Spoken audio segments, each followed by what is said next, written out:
Quero dizer a vocês que nós queremos compartilhar hoje aqui uma palavra, né? Expor um texto, né? É meu. E, por favor, você já pode abrir no livro de Lucas, capítulo 10, do versos 30 a 37. Lucas 10, 30 a 37. Lembrando, né, reforçando que continuamos a nossa leitura sistemática da Bíblia. Amém? O que é isso, Sérgio? Sistemática porque nós temos feito um plano, né, anual. E esse ano nós começamos, né, pelo Novo Testamento. Significa, né, Mateus, Marcos, Lucas, João. Hoje nós estamos em João capítulo 5 e 6. Perfeito? Quem está acompanhando? Não é isso mesmo? João capítulo 5 e 6. Se você já leu, que bom. Se você não leu, leia até terminar esse dia. Mas eu queria dizer a você que você possa priorizar. Embora exista, né, o contexto, que a ordem dos fatores não altera o produto, mas se você se organizar, altera muita coisa. Ajuda muita coisa no seu dia. Verdade ou não? Então, sabe, procure fazer a sua leitura logo nas primeiras horas do dia, quando você acordar e levantar. E como nós já temos falado, temos aprendido, né? A melhor coisa que quando a gente acorda é a gente ativar o código do céu. Porque se a gente ativar o código do céu, é ele que vai nos guiar durante o dia. Se a gente né, tocar o código da terra, é a terra que vai nos guiar, é a terra que vai nos conduzir. Óbvio que a gente tem trabalho, tem negócio, tem responsabilidade. Não tem nada a ver uma espiritualização daquilo que não precisa necessariamente ser espiritualizado, amém? O que é preciso ser feito. Mas com a mente, com o coração, as emoções sendo guiadas, né, pela presença do Senhor, isso faz toda a diferença. Quantos podem concordar comigo, amém? Por isso que a palavra de Deus diz, buscar em primeiro, não é segundo lugar, é primeiro. Então tem primazia, amém? É primeiro, não é segundo, não é depois. Então, é óbvio que, sabe, a gente não precisa ficar dentro de uma questão engessada. Eu não fiz isso, estou pecando, estou errando. Irmão, não tem a ver necessariamente nesse aspecto com pecado. Tem a ver com aquilo que você vai priorizar e aquilo que vai definir as próximas horas da tua vida, do teu coração, né, naquela caminhada. Hoje eu queria compartilhar aqui com vocês graça e paz, amém? Você seja aumentado no conhecimento de Cristo Jesus. A cada tempo que a gente se reúne, seja nos pequenos grupos, nas células, seja nas reuniões, nas ministrações, tudo isso tem a ver com o nosso crescimento. A palavra de Deus diz, né, que a ação do Espírito Santo no meio da igreja é para que, sabe, nós possamos, os dons, é para o aperfeiçoamento dos santos, amém? É para o crescimento nosso como igreja. Mas crescimento para quê? A gente cresce e faz o quê? A gente enche e faz o quê? Tem que se esvaziar para se encher de novo, amém? Se esvazia de si e se enche de Deus. Mas, dentro desse texto que eu quero compartilhar com vocês, de Lucas capítulo 10, verso de 30 a 37, o título que eu coloquei aqui é O Amor, uma Atitude. Diga comigo, o amor, uma atitude. Amém? Acho que pode ser colocado o amor, 2 pontinhos, uma atitude. Nós precisamos observar e perceber que muitas vezes, a Cíntia estava falando aqui, né, compartilhando aqui nesse momento, sobre a ação, o que Deus tem feito, que a gente precisa se colocar num lugar, e eu estava ali, né, recebendo, e eu quero dizer a você, muitas vezes, diga muitas vezes, nós temos colocado os nossos olhos naquilo que Deus faz, e não naquilo que Ele diz. O Hermínio falou isso numa ministração, foi agora no congresso que a Nath estava lá. Inclusive, ano que vem, nós queremos já despertar alguns irmãos para estarem lá. Amém? Eu não tenho dúvida o quanto que foi precioso. A Nath vai programar o link de caravana, porque nós precisamos estar inseridos nesses ambientes, irmãos. Onde, sabe, é liberado, existe, sabe, coisas que jorram especificamente, fontes específicas. E muitas vezes eu mesmo não tenho incentivado para que você como igreja, nós como igreja, nos mobilizemos para isso. Então, muitas vezes nós temos colocado os nossos olhos naquilo que Deus faz. E quando às vezes a gente coloca os olhos no que Deus faz e aparentemente não parece que faz, ou no momento não faz, o que nós tendemos a fazer? Frustrar. Ficarmos totalmente desamparados, parece que Deus não fala, parece que Deus não ouve, parece que Deus não está atendendo. Sou eu ou é você também? Mas nós precisamos colocar os nossos olhos naquilo que Deus diz. Porque o que Deus diz, Ele é fiel para cumprir o que diz. E por consequência, o que Ele diz, Ele faz. Mas se você achar que Deus faz na hora que você quer, do jeito que você quer, você corre o risco de ter seu coração frustrado. Não é isso que diz lá em Provérbios? O que lá diz lá em Provérbios? Isso. A esperança que se adia, adoece o... E não é o órgão, o coração humano. É o órgão, os sentimentos, né, a vontade, e por aí vai.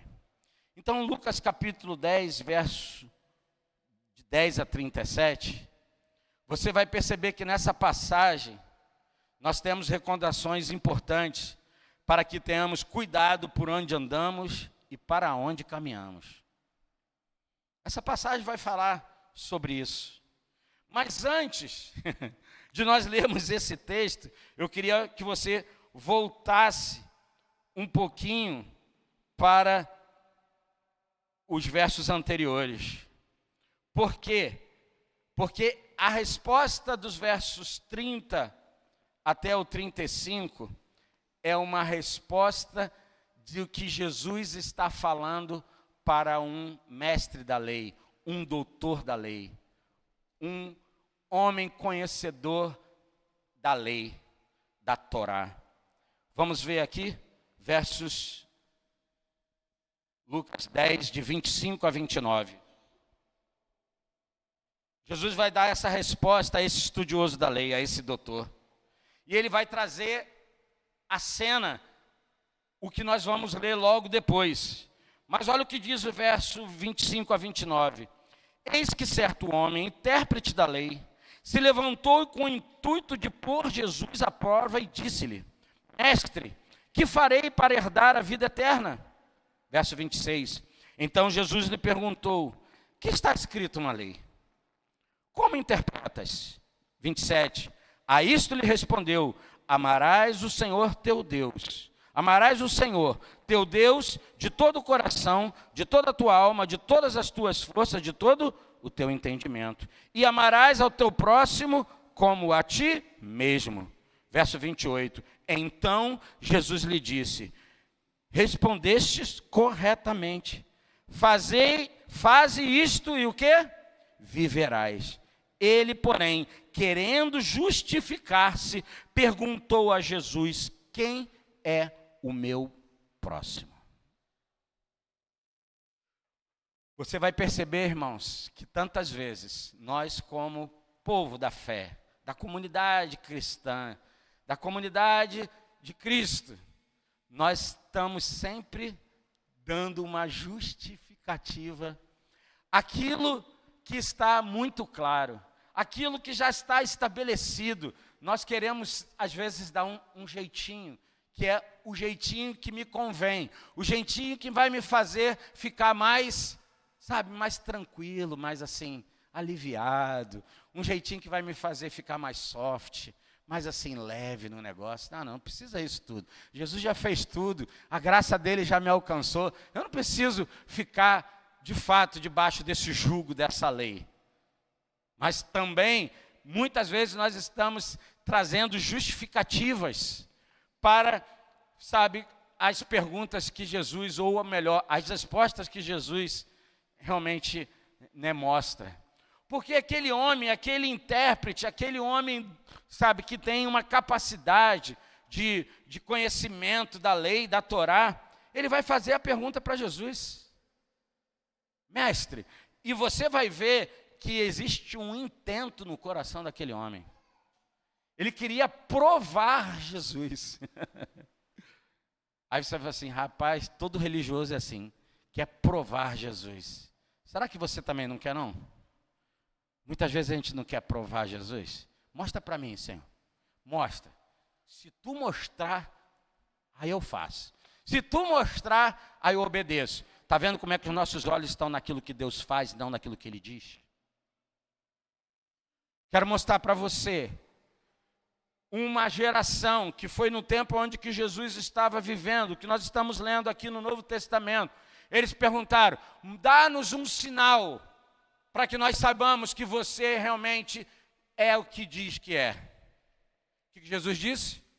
Não vou dar nenhum sinal. Vocês já têm sinal. Vocês já têm... O único sinal que Jesus falou que ia dar, o sinal de quê? O sinal de Jonas. Qual foi o sinal de Jonas, irmãos? Quantos lembram? O Jonas ficou 3 dias no ventre de um peixe. E depois ele foi... Como a gente diz, os carioca dizem que o chamou Raul. Né? Tem outros lugares que dizem outros nomes. Como é que diz outros nomes aí? Raul é porque a gente normalmente quando faz ânsia de vômito faz o quê? As mulheres não gostam de falar nesse assunto, tá vendo? Mulher assim, né? Desnecessário, a mulher está dizendo. Mas tem uma musiquinha das crianças, diz que, né, que o Jonas foi engolido lá pelo peixe, pela baleia, e não sei o que, no 3º dia. Tá vendo? A baleia engoliu o Jonas, chegou na praia e... Raul. Irmão, escuta aqui. Muitas vezes, por muitas ocasiões, nós estamos pedindo um sinal para Deus fazer, e a verdade é que Deus já fez. O que mais nós precisamos, irmão? Muitas vezes eu fico envergonhado. Com quem? Comigo mesmo.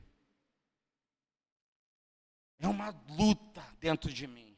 Não é isso que Paulo fala lá em Romanos 7, tantas outras passagens. Uma luta. Meu Deus, o que me governa? A carne, o espírito. E a gente precisa se lembrar de Hebreus 4:12. A Bíblia diz que a palavra de Deus é viva e eficaz. E ela apta, diga apta. Só ela é capaz de dividir o que é da alma e o que é do espírito, irmão. Eu falo: Senhor, me bota no estado correto. Eu não quero ser guiado pela alma, eu quero ser guiado pelo Espírito do Senhor, no meu espírito. E aí, irmãos, entremos, pois. Jesus então vai chamar a cena, a história, para mostrar para esse intérprete da lei que ele está se justificando, porque ele está querendo mostrar ou provar se Jesus é o que é mesmo. E aí ele então pergunta para Jesus, depois de tudo que ele leu que está na lei. O que está na lei, irmãos? Amarás o Senhor teu Deus de todas as tuas forças, de todo o teu. Amarás o teu próximo como a ti mesmo.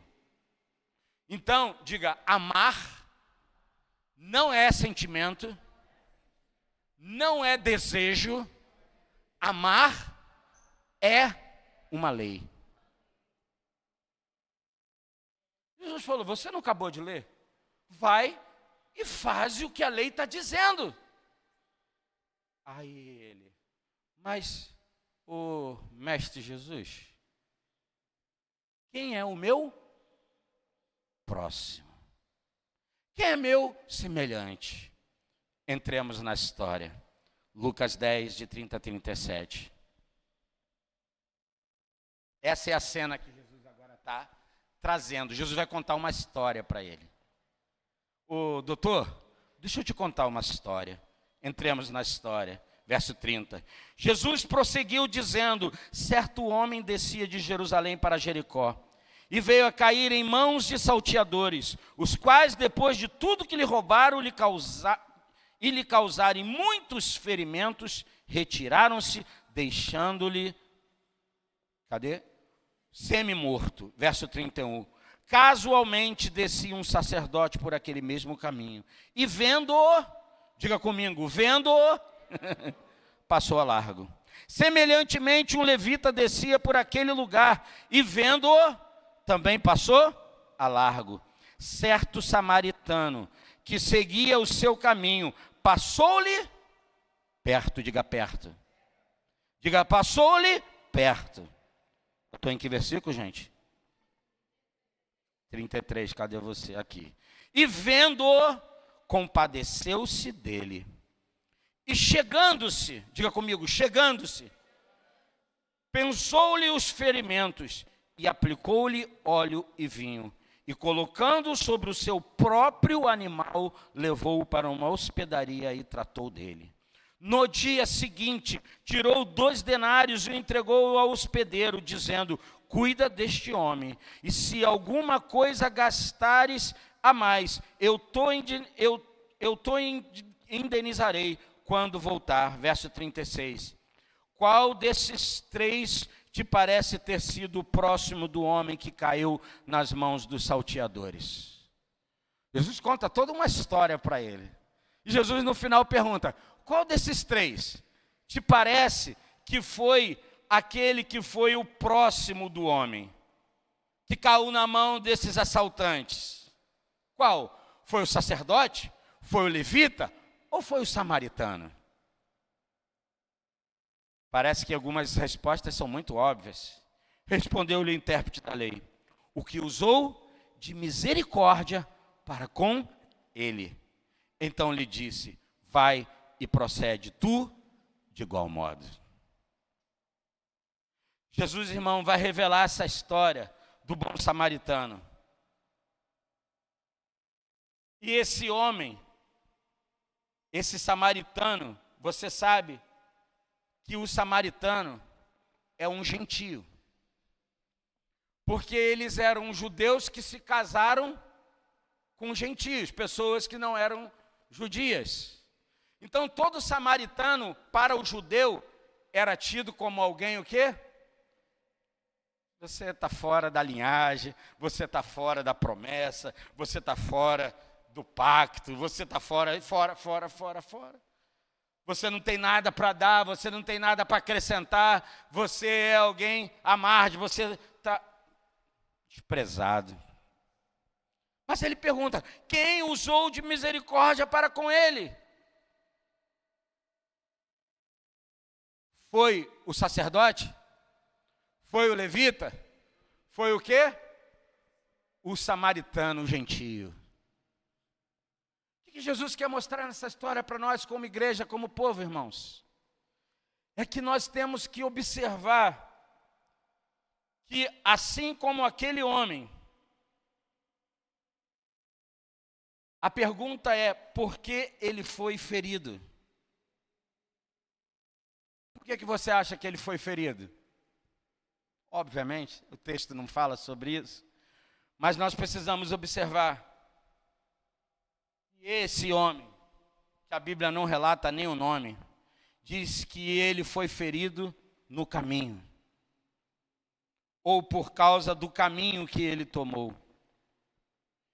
E por vezes, os ataques que nos vêm, ele vem por causa dos caminhos que escolhemos. Sim ou não? Muitas vezes os ataques vêm por causa dos caminhos que nós escolhemos. Agora, e outros? Não necessariamente tem a ver com os caminhos que nós escolhemos, mas tem a ver com o quê? Com o treinamento do próprio Espírito Santo para a nossa vida. Quantos entendem o que eu estou falando? A Bíblia diz que depois que Jesus estava no processo de jejuar e orar por 40 dias, a Bíblia diz que o Espírito Santo conduziu ele para ser... Oi? Fala, meu irmão. Ele está jejuando, foi batizado, amém? É todo aquele reforço, né, da paternidade do Pai. Diga, é o Pai como é que fala? Chancela, é o pai que determina a identidade do filho. Amém? Por isso a palavra de Deus diz, quando Jesus entrou nas águas, o céu se abriu e a voz desceu do céu e disse o quê? Este é meu filho amado em quem eu me... Pai, afirme a identidade do seu filho sempre. Amém? Você também, mãe. Amém? É lugar de pai, mas é dentro do aspecto da autoridade. Amém? Mas, sobretudo, a vida de um pai. Eu não quero entrar aqui no mérito, mas quero dizer para você, se você não percebeu, existem percentuais, da Google pesquise, percentuais de pessoas que não têm a sua identidade de filiação, são as pessoas, entre aspas, mais problemáticas que nós temos na sociedade.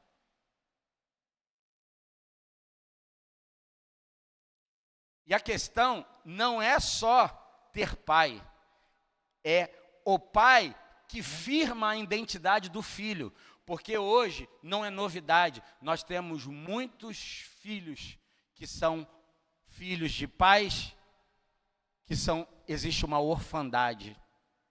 Ainda que o pai exista, mas por causa do lugar que não está sendo bem aplicado, existe uma orfandade. Se você for fazer uma pesquisa, as pessoas que têm maiores níveis de rebelião, seja ela de qualquer natureza, você vai perceber, no fundo, que você vai esbarrar onde?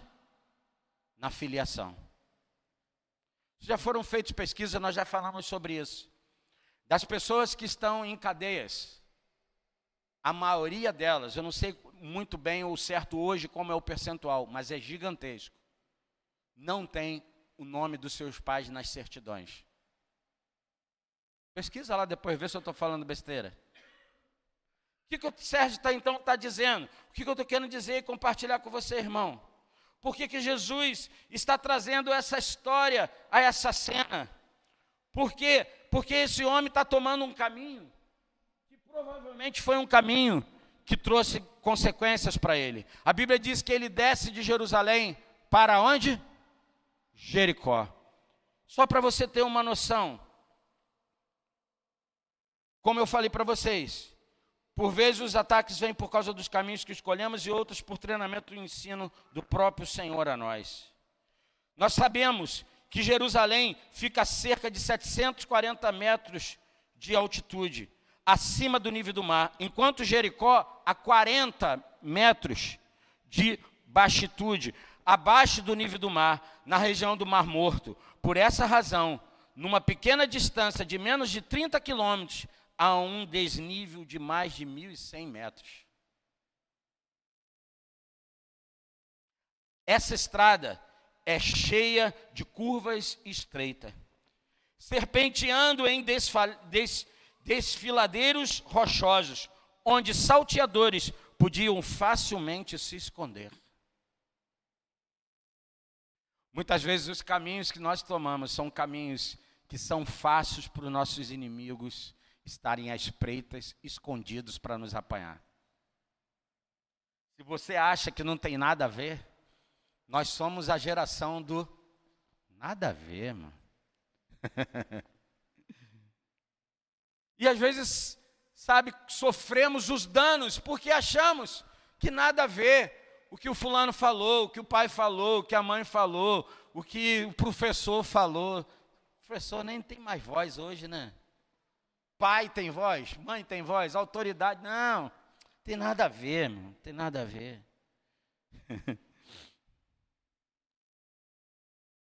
Eles estavam ali, esses salteadores podiam facilmente se esconder. É bem verdade que existem alguns caminhos que não fomos nós que escolhemos, e sim quem cuidava de nós. Cometendo erros e pecados. Esses erros e pecados foram cometidos por eles. Por eles quem é a autoridade, os pais. Mas a pergunta é, mas a consequência? Diga, a consequência vem sobre nós. O erro é deles, mas a consequência vem sobre nós. Nunca se esqueça que você é um ser, que tudo que você faz vai tocar alguém. Tudo que você faz vai influenciar para alguma coisa. Sim ou não? Quantos são filhos? Quantos já são pais? Você tem muito mais noção hoje como pai do que você tinha como filho, sim ou não?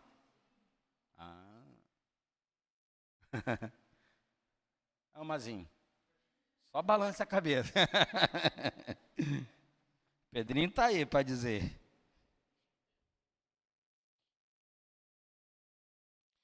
Muitas vezes os erros são cometidos pelos nossos pais, os responsáveis, a autoridade, mas as consequências, elas vêm sobre nós. Somos muitas vezes indiretamente ou involuntariamente atingidos. Verdade ou não, irmãos? E é muitas vezes nessa situação que a nossa alma é traumatizada. Pelos caminhos que nós andamos, pelos caminhos que nós fizemos, pelos erros desses caminhos. E aqui a importância da gente ter a clareza e tomar o cuidado pelos caminhos que nós estamos fazendo. Como diz lá em Provérbios capítulo 14, verso 12. Há caminho que ao homem parece o quê? Direito, mas ao cabo dá em caminhos de morte. Eu não tenho dúvida, irmãos, se nós pudéssemos, nós não tomaríamos os caminhos que a gente já tomou em algum tempo atrás. Sim ou não? Nós evitaríamos muito, faríamos um esforço enorme. E aí é onde a gente às vezes quer falar, quer mostrar, quer ensinar, quer alertar alguém. Mas a escolha, diga a escolha, é pessoal. Você não pode escolher necessariamente o que seu pai quer, sua mãe quer. Você vai acabar tomando a decisão daquilo que você quer. Saiba que mesmo aquilo que você quer, você se tornará responsável pelo que quer. Mas eu não quero isso, eu só queria a parte boa. Ah, não tem jeito. O caminho que você escolheu, a decisão que você tomou, não tem como separar o que é ruim do que é bom. Essa decisão está o pacote. Isso está lá desde o Éden, irmão. Jesus, melhor, Deus, disse para Adão e Eva, ó, está vendo isso tudo? Todas as árvores vocês podem comer, só não coma da árvore do conhecimento do bem e do mal. Era uma árvore só, ela trazia bem e mal.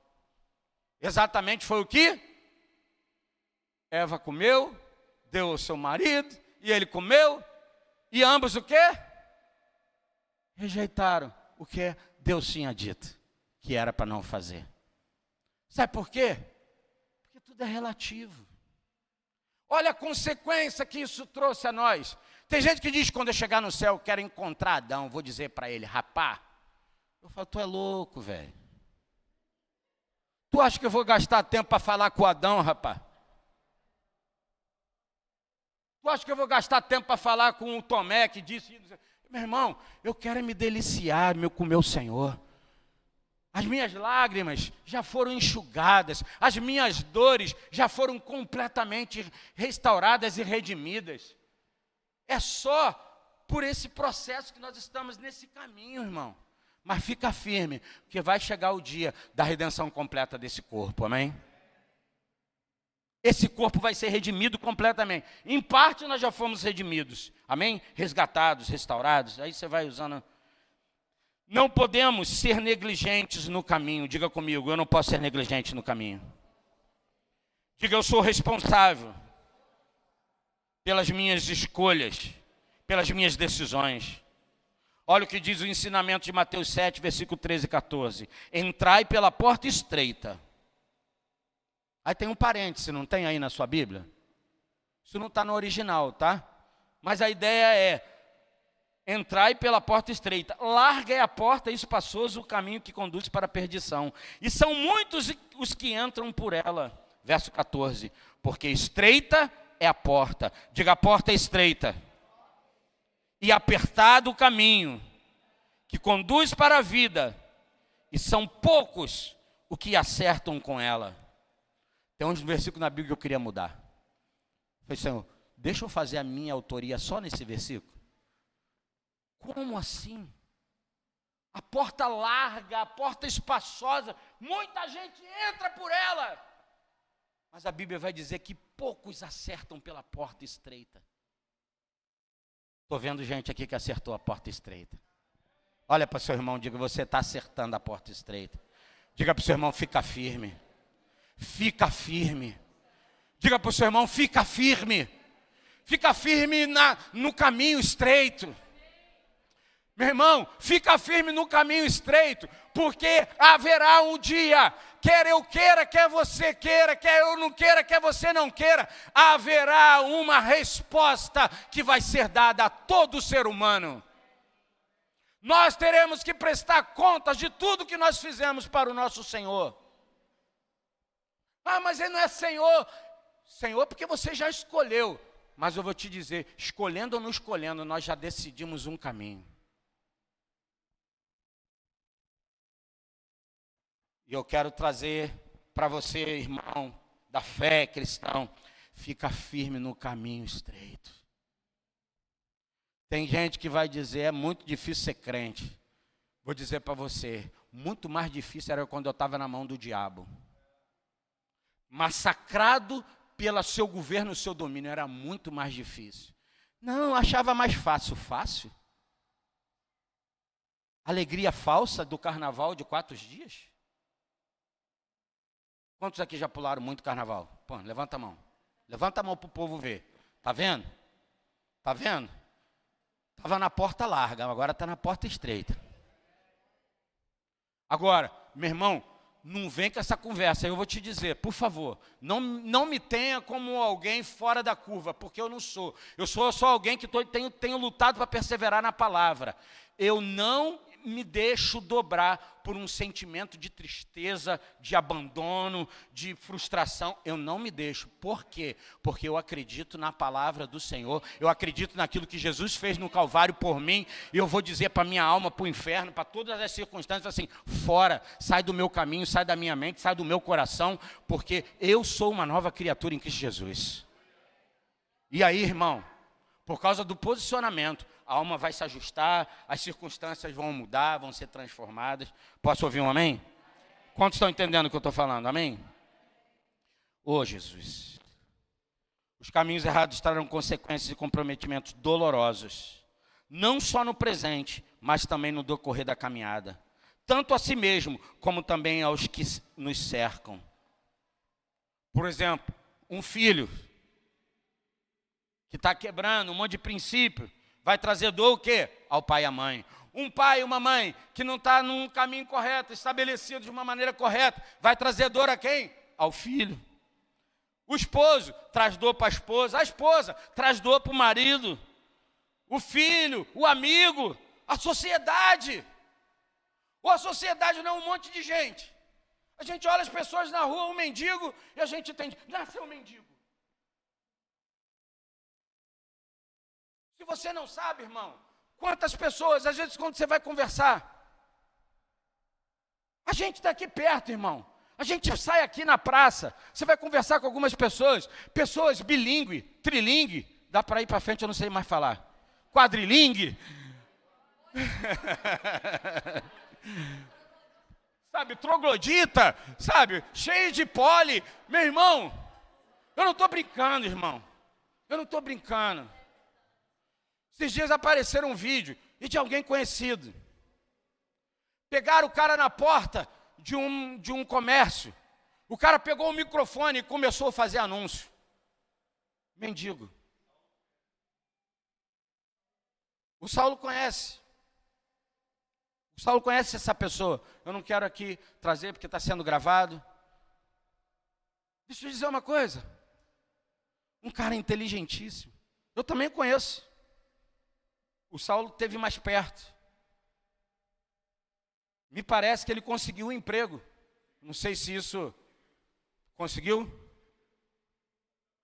Está trabalhando nessa loja, nesse comércio. Você acha que ele era aquilo? Se eu não me engano, ele fala outros idiomas. Deixa eu dizer uma coisa para você. Não olhe para as pessoas. Faça que nem Paulo. Olhe todo mundo do ponto de vista do céu. É preciso, sabe, ser alcançado. É preciso ser tocado pela graça divina, redentora, salvífica. Amém? Isso transforma. Mas essas pessoas já provaram, já tocaram. Então, meu irmão, desceram para o caminho errado. Fizeram concessões erradas. Sansão não era um homem cheio do poder do Espírito Santo? Começou a fazer concessão. Ei, igreja, olha aqui para mim.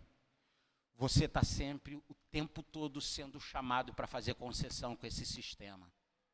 Fica ligado, fica esperto. Vão achar você um monte de coisa, louco, você sabe, retrógrado. Meu irmão, fica firme na promessa. Mas não seja ignorante, amém?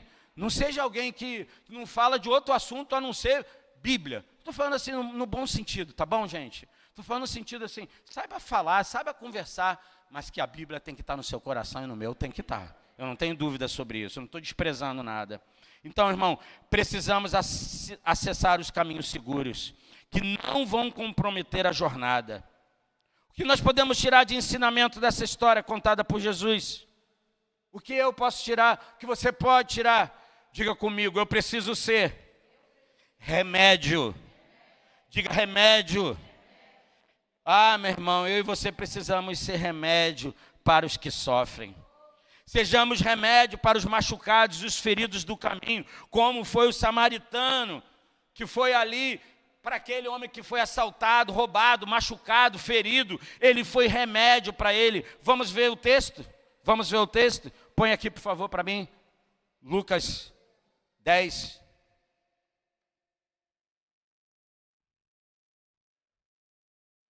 (35), não é isso?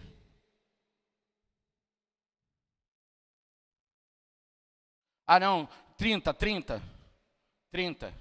Por favor, vou ver rapidinho. Jesus prosseguiu dizendo, certo homem descia de Jerusalém, os salteadores, 31. Casualmente descia um sacerdote, aquele mesmo caminho, e vendo, passou a largo. Mesma forma, o levita passou a largo. Verso 33. Travou? Certo samaritano que seguia o seu caminho, passou-lhe perto, e vendo, compadeceu-se dele. Verso 34. E chegando-se, pesou-lhes os ferimentos, aplicando-lhes óleo, vinho, e colocando sobre o seu próprio animal, levou-o para uma hospedaria e tratou dele. 35. No dia seguinte, se tirou 2 denários, e os entregou ao hospedeiro, dizendo, cuida deste homem, e se alguma coisa gastares a mais, eu te indenizarei quando voltar. Diga, eu preciso ser remédio. Diga, eu tenho os primeiros socorros. Diga mais uma vez, diga, eu tenho os primeiros socorros.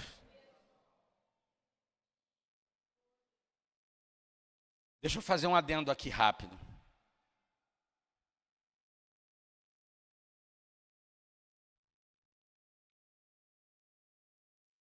Um antropólogo. O que é um antropólogo, Sérgio? Eu acho. Se eu estiver errado, me ajude. Um antropólogo é alguém que estuda o comportamento da sociedade, mais ou menos por aí, não é isso? Né? Estuda as sociedades, os tempos. Um antropólogo afirmou que a maioria das pessoas vivem num determinado tempo, que é o tempo presente? Sim? Não. A maioria das pessoas vive um tempo do passado ou do futuro. São estudos, gente. Como assim, Sérgio? Eu vivo muito tempo da minha vida no passado? Uhum. Ou muito tempo da sua vida no... O que você está projetando? Nada, nenhum problema com você projetar. Agora, preste atenção. Isso aqui é um estudo de gente que estuda o comportamento humano, social. Ele percebe que as pessoas estão presas, muitas vezes ao passado, porque elas estão presas a quê? Às dores. Elas estão presas ao quê? Ao sofrimento. E elas ficam tentando. Fica tranquilo, elas estão ali estão na atividade delas. A gente está na nossa, eles estão na dela, amém? Faz barulho mesmo. A gente fica ligado aqui. Mas aqui, muitas vezes você passa boa parte da sua vida, do seu tempo, preso aonde? Nas suas dores, nos seus sofrimentos. Poxa, por que foi assim? Por que ele fez, meu pai? Por que a minha mãe fez? Ou não fez? Por que eu fiz? Puxa vida. E a gente não consegue se perdoar? Eu fazia um mapeamento espiritual com uma pessoa. E essa pessoa tinha feito algumas coisas muito complicadas. Em um determinado momento, eu falei para ela, eu queria que você remembrasse, como é que fala isso, gente? Voltar à memória, rememorar, não é isso? Ah? Não é de rebobinar não, de voltar a memória atrás. Rememorar. Lembrar de novo uma situação que tinha vivido. Rememorar. O que acontece? Quando eu fiz essa pergunta, ele disse, eu sei que Deus me perdoou. Eu falei, eu sei também, graças a Deus, né? Glória a Deus. Agora lembra um pouquinho o que você fez. E foi uma situação muito drástica, muito complicada. E quando eu pedi para ele me lembrar, rememorar sobre aquela situação, ele travou no meio da lembrança. E começou a chorar e começou a pedir perdão a Deus. Mas Deus já não tinha perdoado? Sim ou não? O problema é que às vezes Deus perdoa, o problema é que a gente não se perdoa. As marcas e as dores estavam lá. Porque existem coisas que quando a gente erra com a esposa, eu digo, poxa, meu amor, me perdoe. Isso quase não acontece. É raríssimo. Porque quase eu não erro. Mas estou brincando. Mas deixa eu falar uma coisa para você. Às vezes você tem como restaurar algo que você fez, porque existe ainda a condição. Mas imagina se você agora não tem mais acesso. Você perdeu isso. Essa pessoa faleceu, morreu. Como é que você resolve? Ah, Deus me perdoa, e você? Como é que você repara essa dor? Como você repara o que você tirou? Quantos estão entendendo o que eu estou falando? Só o poder de Deus, irmãos, entrando nessas áreas. É preciso de cura interior. Ou de decisão por aquilo que Jesus já fez e dizer, eu sei que já fui, eu me perdoo, eu sei que o Senhor já me perdoou, e a gente vai caminhando. Então elas estão presas ao passado, nas dores, ou na tentativa, muitas vezes ilusória, de que o futuro trará algo melhor. Ah, eu sei que vai mudar, eu sei que eu vou conseguir, eu sei que isso vai acontecer, eu não vou ser que nem fulano, eu não vou ser que nem ciclano, não vou repetir as situações do meu pai, da minha mãe, daquela pessoa, eu vou ser diferente, eu vou ser um dia, eu vou ser diferente. E eu quero perguntar para você, sabe qual é o único tempo que nós podemos fazer alguma coisa? Diga o tempo presente. Diga o agora. Nós precisamos encarar o agora. É no agora que nós podemos, sim, ressignificar o nosso passado e trazer uma esperança para o nosso futuro. Meu irmão, existem coisas que eu fiz no passado que eu não tenho mais como mudar, mas eu tenho como ressignificar. Saber, Deus, mesmo eu fazendo aquilo tudo de errado, o Senhor me amou, o Senhor me desejou. Isso é fantástico, maravilhoso. E eu recebo essa graça e esse perdão. Mas eu quero dizer que isso trouxe marcas para a minha vida.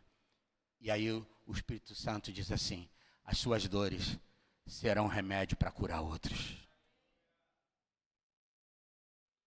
Porque um sofredor sabe a dor de um outro sofredor, irmão. A gente está falando que passado é lugar de referência, não de permanência. Sirva para você olhar, mas não sirva para você parar. Ressignifique o que foi ruim e diga, sim, eu recebo, eu posso. Você não tem como voltar, irmão. Mas Deus te dizer, o Espírito Santo pode ir com você aonde for as marcas e as dores, te livrar dessas correntes, dessas amarras, dessas dores, amém? Porque ressentimento é algo que você sente de novo. Amargura é algo que você bebe que é amargo. E aí, nós podemos entender que depressão é tentar consertar o passado, tentar mudá-lo sem ter as ferramentas corretas. A gente fica tentando acessar o passado. Isso traz para nós depressão. E o que é ansiedade, Sérgio? Ansiedade é querer antecipar o futuro que não controlamos. Já percebeu que você não controla o futuro? Deixa eu te dizer uma coisa. Ou é só comigo ou com você também. Parece que 24 horas não nos basta. Não, diga assim, 24 horas é pouco para mim.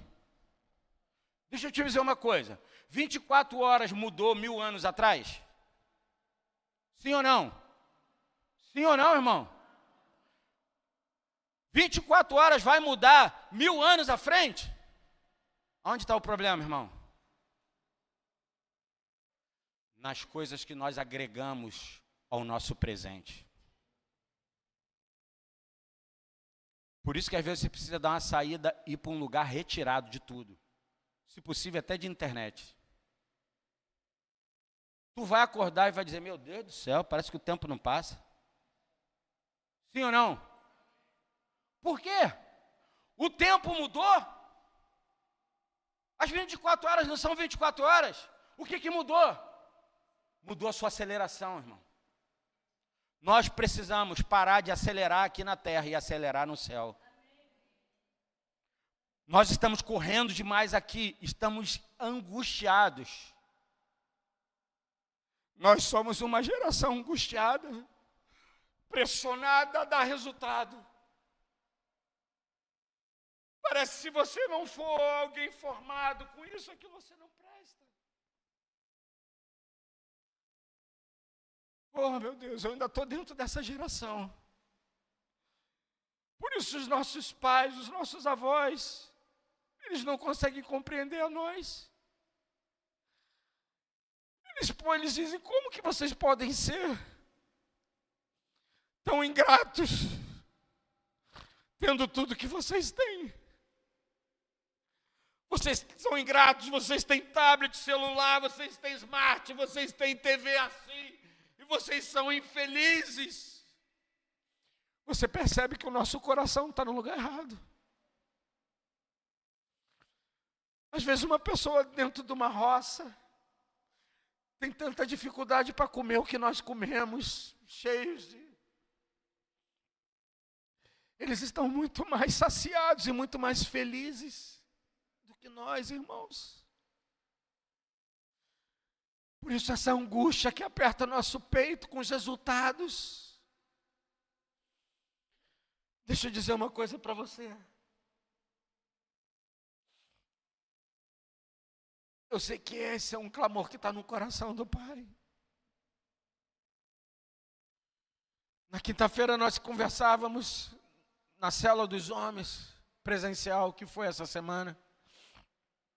Rogério falou, existe um clamor que está no coração, que não é o meu clamor, é o clamor dele, irmãos. João foi um desse, voz do que clama. Aquilo não era um clamor de João, era um clamor de Deus, irmãos. Nós precisamos ter clamores que não são o meu clamor. Me dá isso, eu quero isso, eu preciso isso. Eu preciso clamar o que Deus está clamando. Aí eu me lembro da música do Wilson, lá da comunidade. O coração de Deus chora quando vê aquilo que Ele criou. Eu não lembro muito bem da melodia.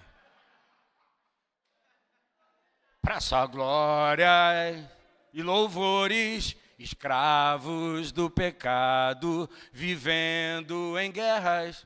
Vai por aí. É como se Deus abriu o coração para o cara e falou, escreve aí, filho. E ele era um mendigo, tá? Da rua, que foi transformado. O cara que pela inspiração do Espírito escreveu. Tu és soberano? Nosso Deus é soberano. Nosso Deus é soberano.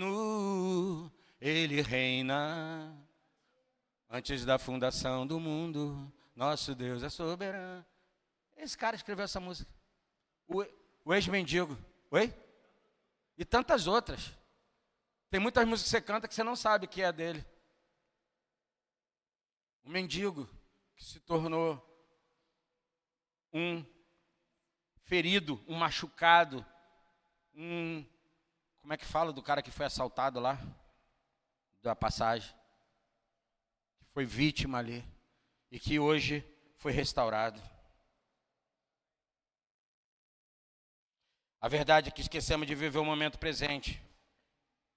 É com esse momento que nós vamos ressignificar o passado, com as nossas atitudes firmes. E podendo ter esperança no futuro, no que estamos agindo e gerando no presente, no agora. Posso ouvir um amém? Diga para o seu irmão, é o agora. Para de ficar preso ao passado. Para de ficar se iludindo com o futuro. O futuro está nas mãos de Deus. Agora tenha esperança de que Ele está cuidando de você. Como Ele vai chamar você e a mim, lá em Mateus capítulo 6. Olhai para as aves do céu, olhai para os lírios do campo. Nós precisamos fazer essas retiradas, irmão. Saia dos contextos que você está vivendo. Vá para dentro do mato. Eu estou fazendo autoescola de moto. Às vezes, quando eu tenho tempo, autoescola de moto. Uma autoescola.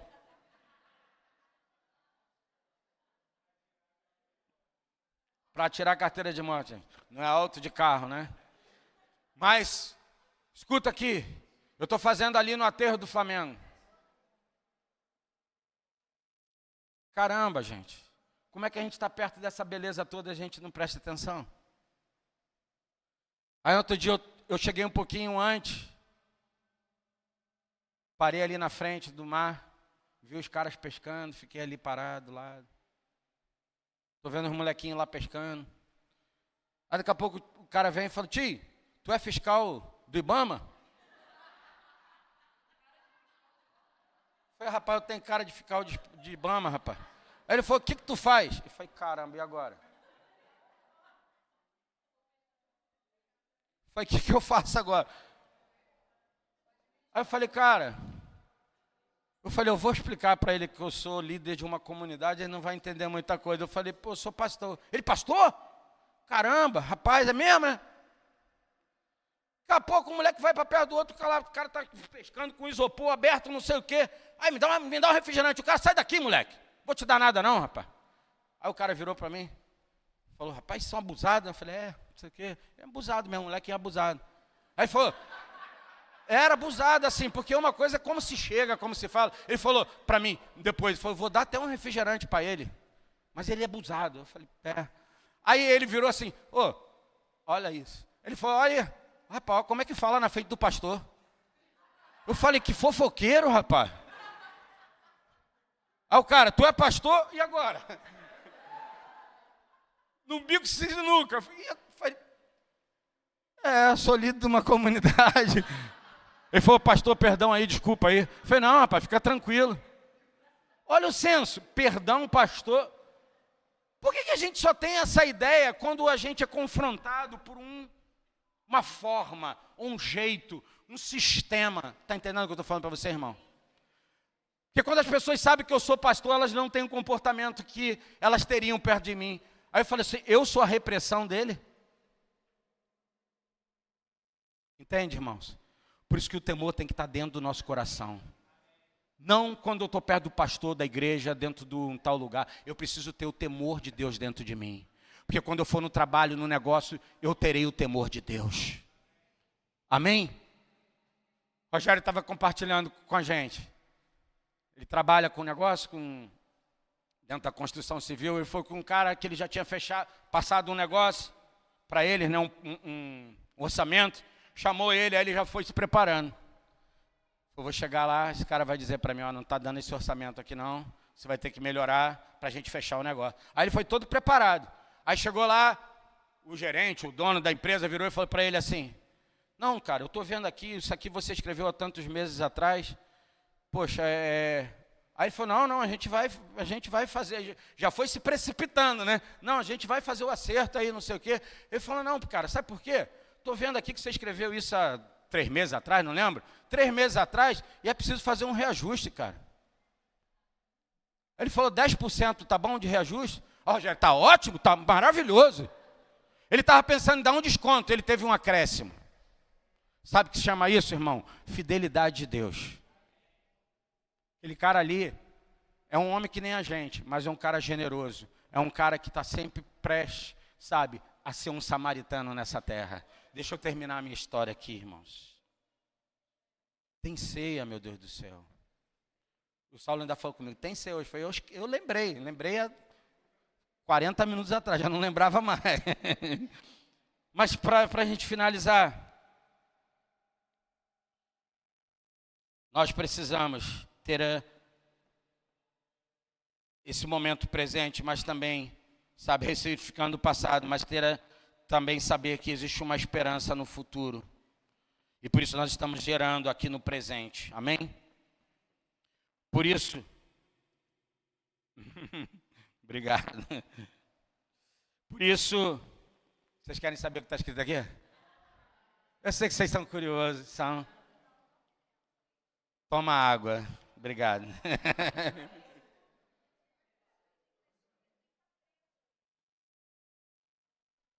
São muitas coisas na cabeça de uma pessoa só, gente. Para isso temos a palavra de Deus e suas promessas, amém? Pois são âncora para a nossa alma e completamente confiáveis, irmãos. Mas tem gente que não acredita nisso. Isso aí é um sistema de crença, irmão. Quem crê, crê. Quem não crê, não crê.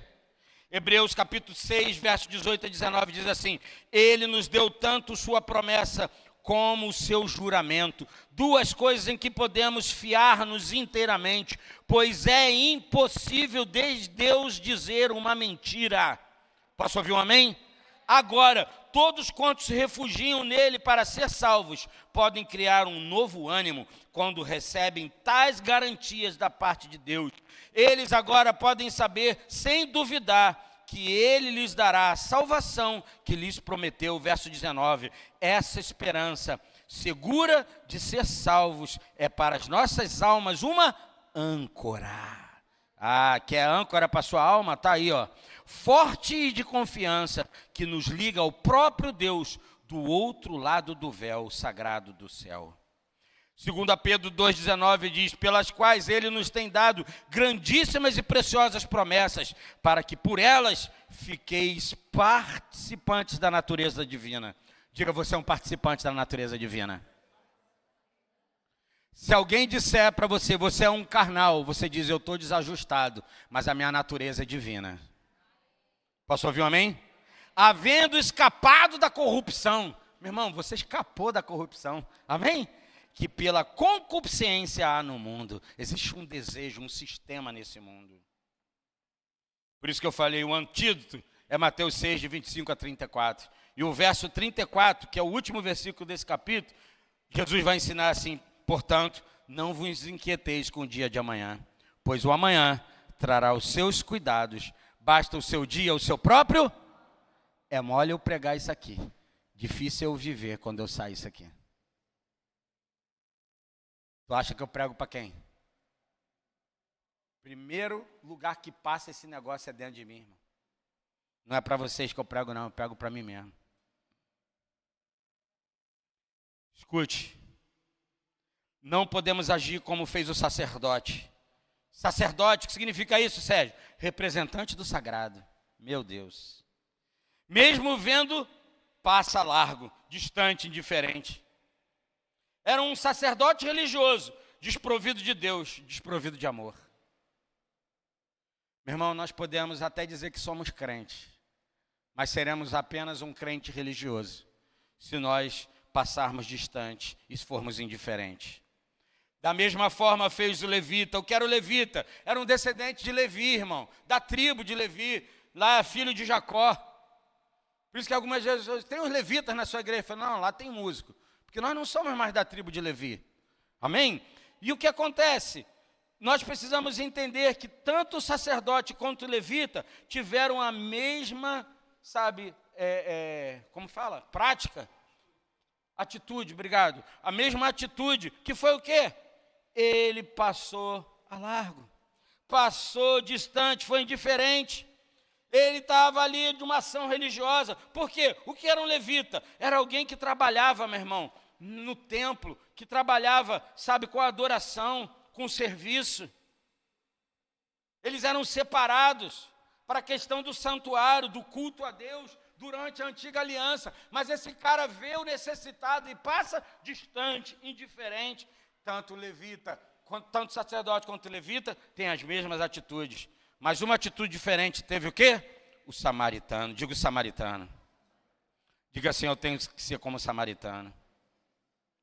A Bíblia diz que mesmo ele seguindo o seu caminho, passa perto e chegando, observa a necessidade alheia e se compadece. Sabe quando a gente olha e diz, isso não tem nada a ver comigo, isso é problema dele. Foi o que Jesus disse, olha, o teu semelhante é o teu próximo, não é o crente. Amém? Embora a Bíblia diz que a gente tem que cuidar dos domésticos da fé. Amém? Isso é uma responsabilidade, mas o semelhante é semelhante, irmão. A gente não pode ser tão indiferente assim. É verdade que a gente não vai ser salvador de todos os mendigos hoje que estão em Copacabana. Se você tiver essa pretensão, não sei. Aí é cada um, é chamado, propósito, mas eu acho que você não vai resolver o problema, sabe? Mas eu quero dizer a você, eu e você precisamos nos compadecer. Diga compadecer. Diga, o amor é uma atitude. A Bíblia diz em João 3,16, porque Deus amou o mundo, e deu o seu Filho unigênito para que todo aquele que nele crê não pereça, mas tenha. O amor é uma atitude, irmão, ele dá. Diga, amor se doa. Diga, o amor, ele morre para fazer outro viver. Sim ou não? João 3,18, olha a Bíblia diz, filhinhos, não amemos de palavra, nem de língua, mas de fato e de verdade. Aplicação. Eu termino. Não falei para vocês até agora que eu ia terminar, amém? Falei só agora. E eu termino. Temos os primeiros socorros. Diga comigo, temos os primeiros socorros. Todos nós, por causa da obra da cruz, essa obra redentora temos. O primeiro princípio, diga atadura. Diga eu tenho curativo. Diga eu tenho restauração. Está lá no versículo 34 do capítulo que nós lemos. Como é o versículo que está aqui? Põe ali, por favor, rapidamente. 10:34. Enfaixou-lhe as feridas. Diga, eu tenho atadura. Eu posso fazer o curativo. Amém? Isso são primeiros socorros, irmão. Você pode ver que numa caixinha de primeiros socorros tem o que ali? Atadura. Não tem? Tem algum medicamento para você fazer uma limpeza. Na verdade, ali, ó. Tem mais ali, ó, profissional da área. Tem alguns aqui profissionais. Tem que ter essas coisas. Então eu tenho o que? Atadura, eu tenho curativo, eu tenho restauração. O segundo princípio, ele tinha o que? Azeite. Diga azeite. Diga óleo. Ele tinha a ação do Espírito Santo, irmão. O Espírito Santo traz cura, o Espírito Santo traz poder. E aquele samaritano, ele tinha a atadura, mas ele também tinha o óleo para passar, para trazer a restauração, a cura. Amém? Para amolecer ali a dureza. Amém? O terceiro princípio, ele também tinha o que? Vinho. Diga vinho. Aquele homem, irmão, está frustrado, machucado, ferido, arrebentado. Um cara que estava sofrendo. O que aquele samaritano faz? Ele traz em faixa com a atadura, ele traz o óleo, mas ele também traz o que? O vinho. O vinho promove o que? A alegria, ele remove a tristeza. Você tem, meu irmão, esses primeiros socorros dentro da tua caixa. Que caixa, Serro? É essa caixa aqui, ó. Essa caixa, você tem sim atadura, você tem restauração, você tem curativo, você tem óleo, você tem poder do Espírito Santo para trazer poder, transformação, vida, mas você também tem a alegria, o poder e a liberação do Espírito Santo para remover a tristeza, amém? O quarto princípio, irmão, aquele homem tinha hospedagem. Sabe o que ele fez? Ele pega o seu animal, põe um homem no seu próprio animal, ele tem misericórdia e socorro, ele tem cuidado. Eu e você fomos chamados para cuidar. Nós fomos chamados para cuidar. E eu vou repetir para você, nós fomos chamados para cuidar. Você não foi chamado só para ser cuidado. O cuidado também cuida. Amém? Porque essa ideia que é o pastor que resolve. O pastor não resolve nada no sentido, daquilo que você precisa resolver. O pastor instrui, o pastor mostra, o pastor, aconselha. Mas, meu irmão, eu e você precisamos entender que o Senhor nos chamou também para pastorear as vidas, pastorear as pessoas. Diga, eu tenho misericórdia. Diga, eu tenho socorro. Diga, eu tenho cuidado. E o último princípio, ele tinha, sabe o quê? Que você também tem. Diga, ele tinha recursos e finanças a serviço do semelhante necessitado. Você vai se lembrar que Jesus, na hora de fazer a multiplicação de João capítulo 6, ele pergunta para os discípulos, eles estão cheios de fome, como é que nós vamos fazer? E a Bíblia diz que ele fez essa pergunta só para experimentá-los, porque ele já sabia o que iria fazer. Diga, Jesus sempre sabe o que vai fazer. Eu e você precisamos saber o que ele quer fazer. Ele mandou sentar o povo todo na relva. O discípulo perguntou, Senhor, se a gente tivesse aqui 200 denários, 200 dias de trabalho, não seria, suficiente para alimentar todo esse povo, Senhor? A gente só tem 5 pães e 2? O que Jesus falou? Escute aqui que eu vou falar para você. Você sempre terá tudo que é suficiente para Deus fazer o milagre que Ele precisa fazer. O que nos falta é sermos liberais e dizer, Senhor, eu só tenho isso. Faz o que o Senhor pode fazer. Por isso eu quero dizer a você, eu e você temos recursos e finanças a serviço. De quem? Do semelhante necessitado. Posso ouvir um amém? É a ação de Jesus e do Espírito Santo dizendo, eu pago tudo que for necessário para a redenção completa do homem, que é o versículo 35. Olha lá o que está lá, o versículo 35. No dia seguinte, deu 2 denários ao hospedeiro e disse, cuida dele. Quando voltar, lhe pagarei todas as despesas que você tiver. Eu viajo, irmão. Você já reparou? Eu escorrego na maionese, dou uma derrapada no ketchup. Vou dizer uma coisa para você. É Jesus dizendo, eu vou para o meu Pai, vou preparar um caminho, uma casa para vocês. Porque aonde eu estou, vocês também estarão. Mas eu voltarei para vocês. No dia seguinte, deu 2 denários ao hospedeiro e disse, eu imagino o hospedeiro aqui, o Espírito Santo diz assim, eu vou, mas eu envio da mesma estrutura, do mesmo Espírito. O Espírito da verdade, do eterno, vai estar com você. Jesus foi, mas ele deixou o Espírito Santo dentro de nós. E diz assim, Espírito Santo, cuida deles aí. Posso ouvir um amém? Diga, o hospedeiro, ele cuida de nós. Amém? E ele disse, quando eu voltar, lhe pagarei todas as despesas que você tiver. Deus é aquele que promete e que cumpre. Fique de pé, por favor. Eu achei que ia falar em meia hora. Porção dobrada. Misericórdia.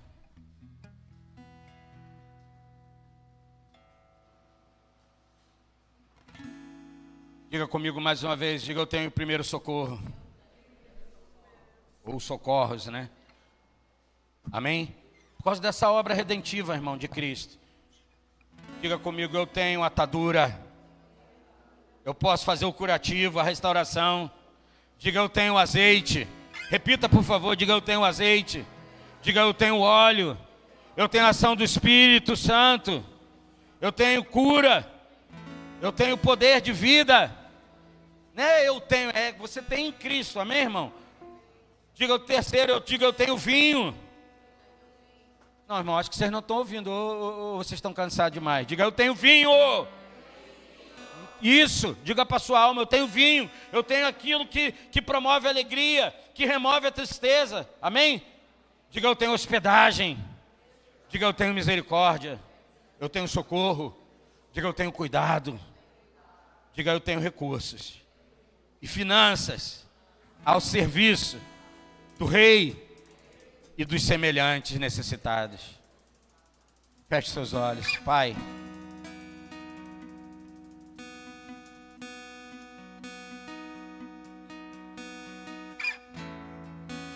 Oh, Pai.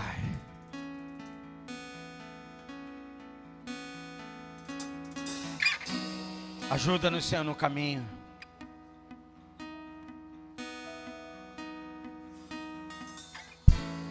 Senhor, se fizemos caminhos errados, e fomos assaltados, e fomos feridos, e fomos machucados, sabemos, Senhor, que Tu és o amparo, Tu és o samaritano, Senhor, que se coloca à disposição, que o sacerdote não se colocou, que o levita não se colocou, mas o sacerdote que passou a largo, o levita que passou a largo, não foi a atitude que o samaritano teve.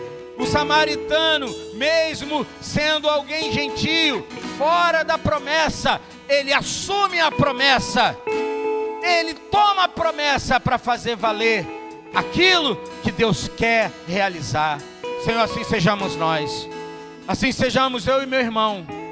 Senhor, ao tomar essa ceia, Senhor, que também haja em nós comportamento.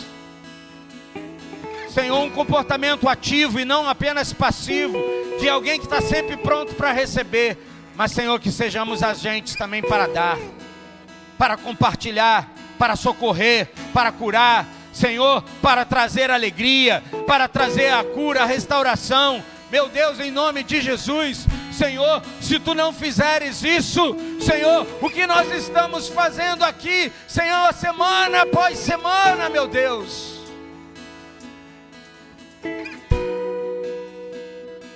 oh Espírito Santo, ajuda-nos, Senhor, a largar o nosso egoísmo, a abandonar as nossas, Senhor, seguranças e nos lançar no rio da Tua promessa, da Tua palavra.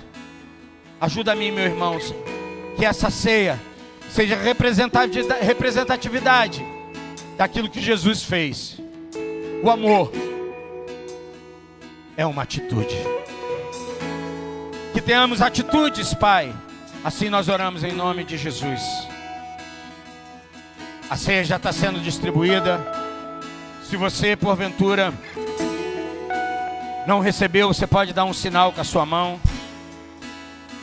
Se você já tem entendido o que Jesus fez por você, o que Jesus promoveu, o que Deus promoveu em Jesus ao enviar Jesus para resgatar a sua vida, nós queremos convidar você para tomar essa ceia.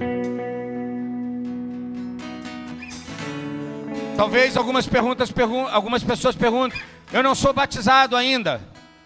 Mas você vai. Se você já entendeu, você vai.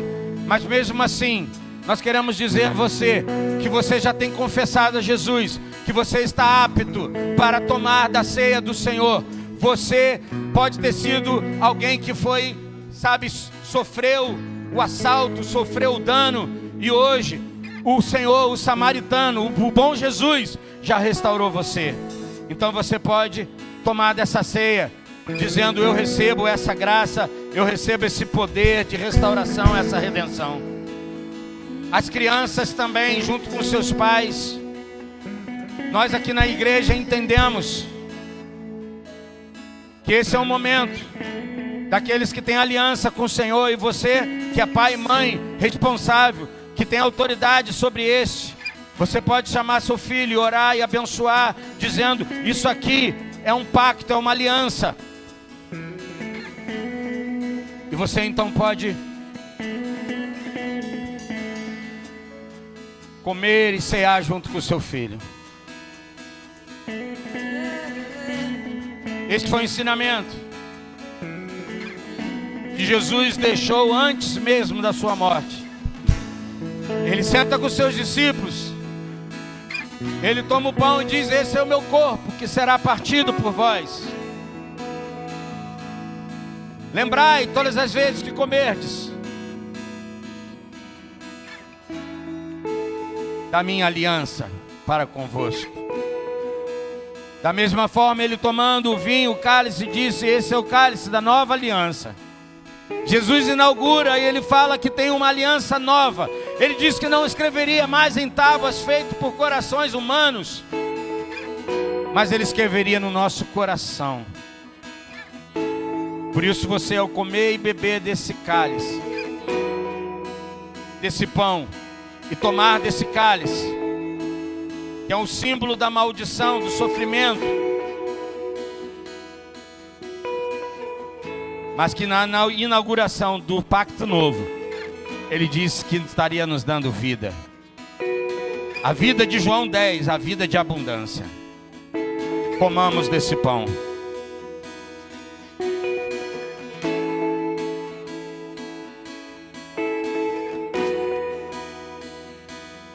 Obrigado, Senhor, por teu sacrifício. O teu próprio corpo foi o véu que se rasgou.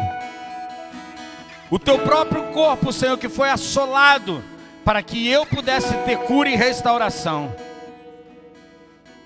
Tua palavra diz, Isaías 55, diz que o castigo que estava sobre ti repousou sobre nós a paz. Muito obrigado, Senhor. Isaías 53, obrigado, Senhor. Tomamos também deste cálice,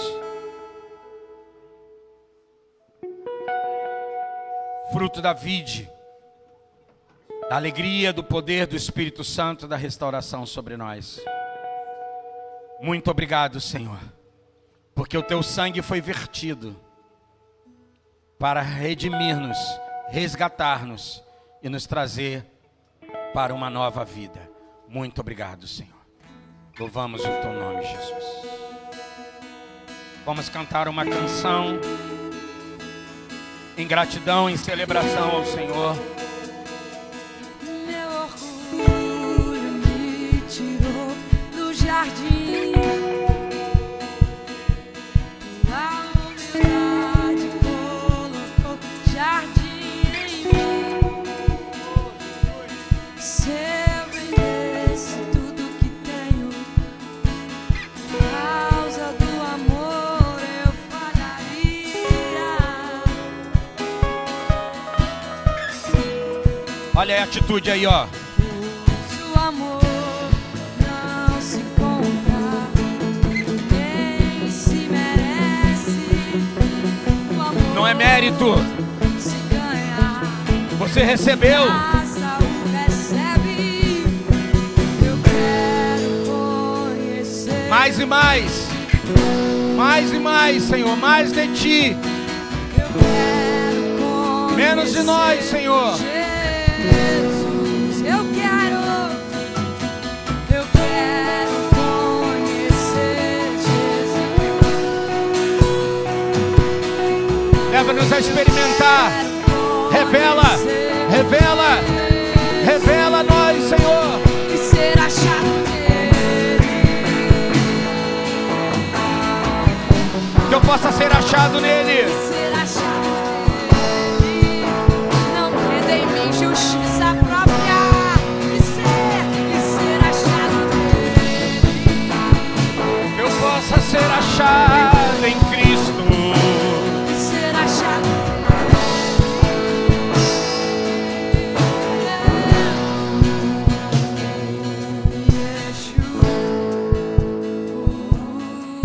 Ele é o nosso Messias, Ele é o nosso Salvador.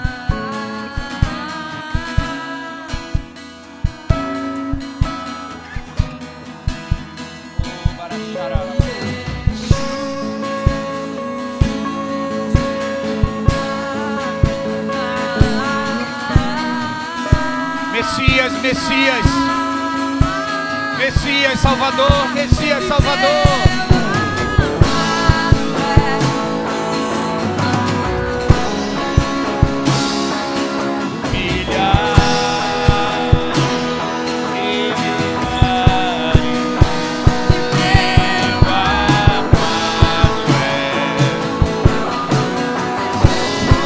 Mais belo.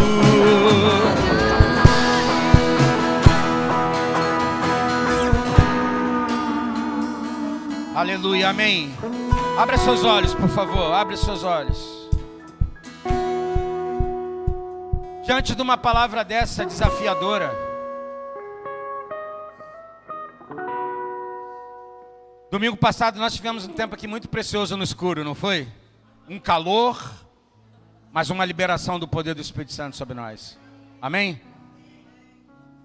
Mas deixa eu dizer uma coisa para você. Eu não posso sair daqui, você não pode sair daqui sem um amor que tem atitude.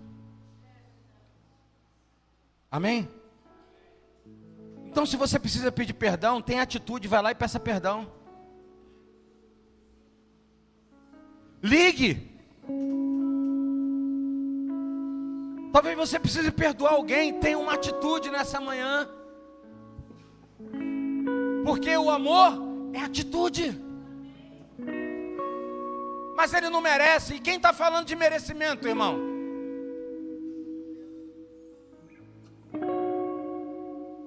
Alguém nos feriu, alguém nos machucou.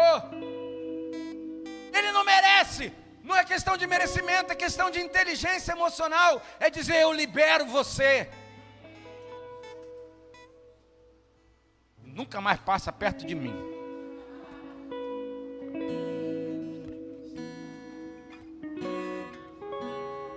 O amor, irmão, sofre. 1 Coríntios capítulo 13, o amor tudo sofre, tudo espera, tudo suporta, tudo crê. Ou então a gente vai viver outra religião, irmão.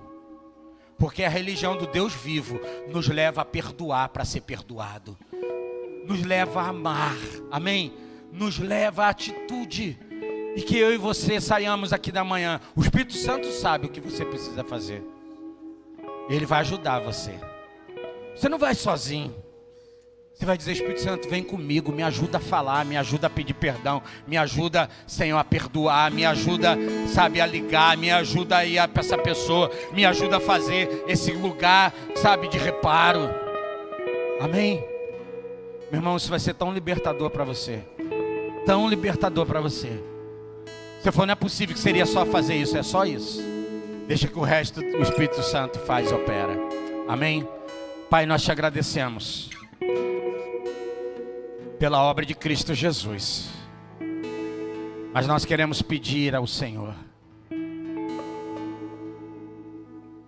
que o Senhor traga incômodo ao nosso coração por aquilo que precisamos fazer agora para ressignificar o nosso passado, Senhor, e trazer ao nosso futuro uma esperança bem ativa, uma esperança bem corajosa e de saber que nós estamos sobre o controle e o governo do Senhor em todo o tempo. Por isso dizemos, em todo o tempo o Senhor tem sido bom. Até quando pensamos que não é tão bom, o Senhor é bom. Nós abençoamos uns aos outros nessa manhã, na certeza de que o Senhor é o nosso grande Redentor. E por isso, o Senhor nos leva a ter um amor prático, porque o amor é uma atitude. Diga para o seu irmão, o amor é uma atitude. Saia nessa manhã com um amor, atitude, daquilo que precisa ser feito. Mas antes, nós queremos convidar a minha genitora, mamãe, a vir aqui à frente, junto. A Elisane já está aí? Está lá dentro ainda? Chamar a Elisane também. Irmão, fica tranquilo. Como Jesus multiplicou o pão, vai ser multiplicado esse bolo. Vai sobrar uma molécula para você, pelo menos.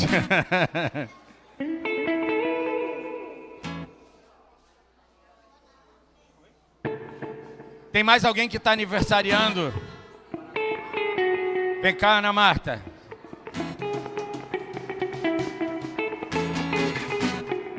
Os aniversariantes do mês. Dudu, Eduardo ali, ó. Ó, Duda, Eduardo, Eduarda. Fez, Jéssica? 25 de fevereiro? Aproveita, vamos embora na barca. Ah, o Edu.